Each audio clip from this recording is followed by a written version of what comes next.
food shortage problems can be solved with something so small like microorganism, something that can be grown in a petri dish.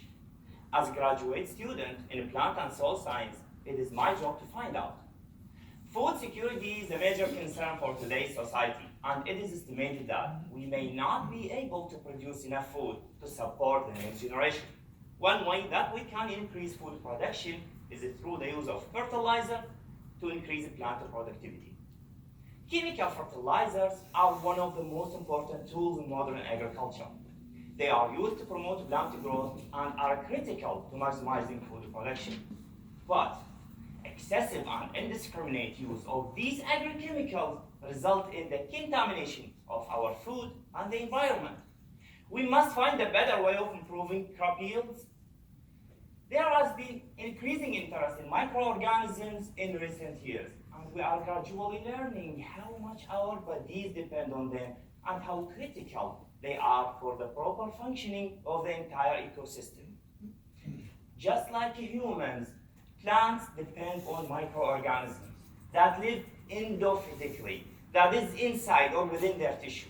Some of these microorganisms have the potential to increase plant growth, and when they supplied in abundance, they could supplement or replace chemical fertilizers.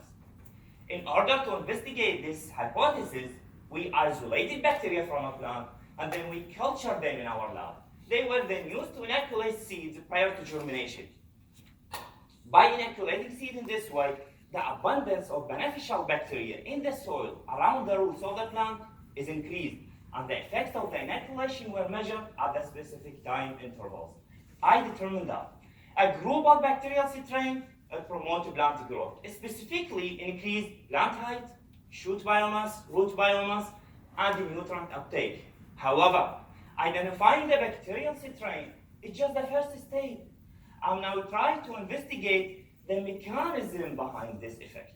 If we could figure this out, we are on our way to turn soil microbes into tools that farmers can use to give their crops a boost, revolutionizing sustainable agriculture.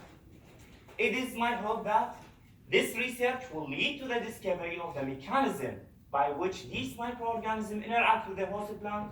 With this information, we can increase food production in sustainable agriculture and conventional farming system, and also we can improve food security, promoting the sustainable use of global resources.